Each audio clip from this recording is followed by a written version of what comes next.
We're here with Wykena Reed. She is a cultural strategist and DEI Consultant.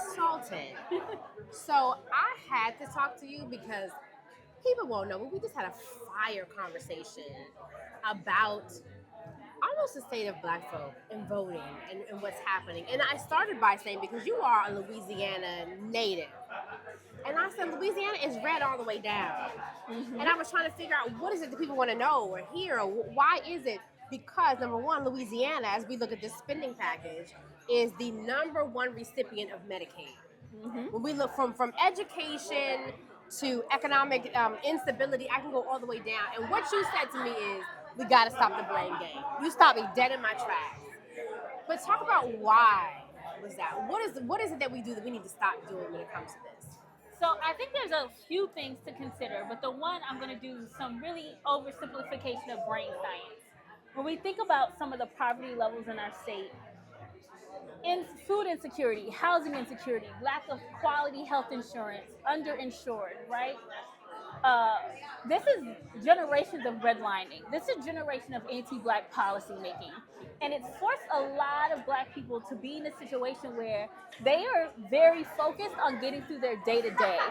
And so thinking about policy feels like something for people who regularly have access to food, who live in good neighborhoods, who have Blue Cross Blue Shield, who don't have expensive copay. And I don't think we should judge people who are trying to make it day to day, who can't think long term, right? And that's not to minimize, right, the power of civic engagement. But if you've got someone who works 2 jobs, right, having the kind of disposable time to go sit at the Capitol is not available to you.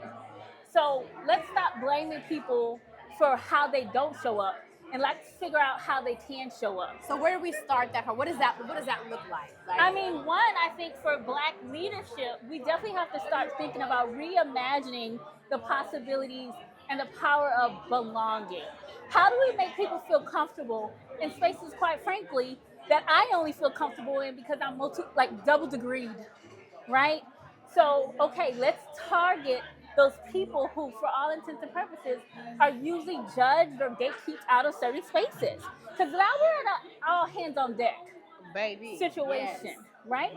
I think the third thing, so that second thing is, let's create belonging in places that we haven't created it. The third thing is, quite frankly, we've got to start going back to what I said earlier, which is some of the stuff the ways in which our foreparents organized was so relational. It was, I'm going to knock on your door and see how you doing.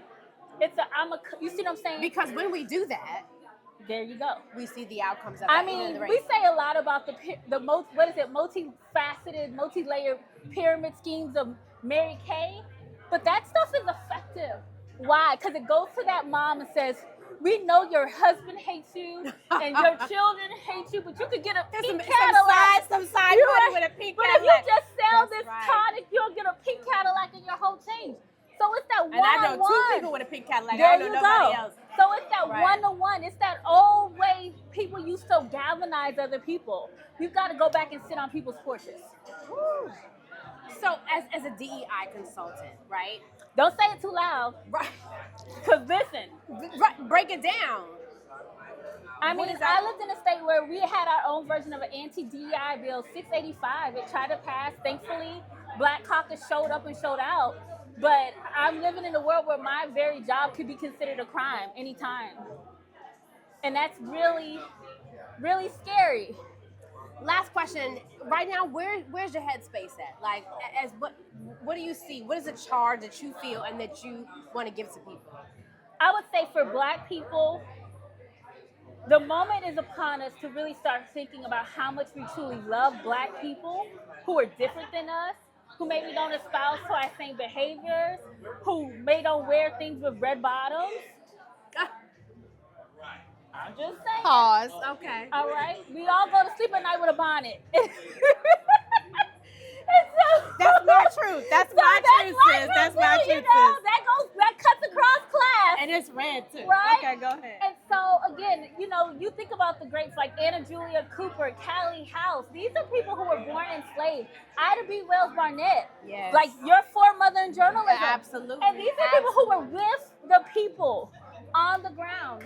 And even Life thinking and about death. Ida B. Wells Barnett, I think about it. What does it mean to be a woman born enslaved?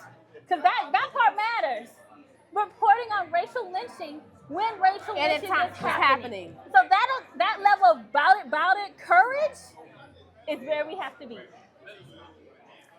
When I tell you, if y'all would have been in our conversation earlier, like, sis is amazing. But let me just say thank you. You're Like, welcome. we're lifting you up and standing behind you in the work that we're doing. Thank you for just the nuggets of wisdom that you shared with us. And we accept that charge. Yeah. You gotta be bad about it. We need Ida B. Wells Barnett courage right now. Oh my God. That's a whole word right there. Take it or leave it. Thank you.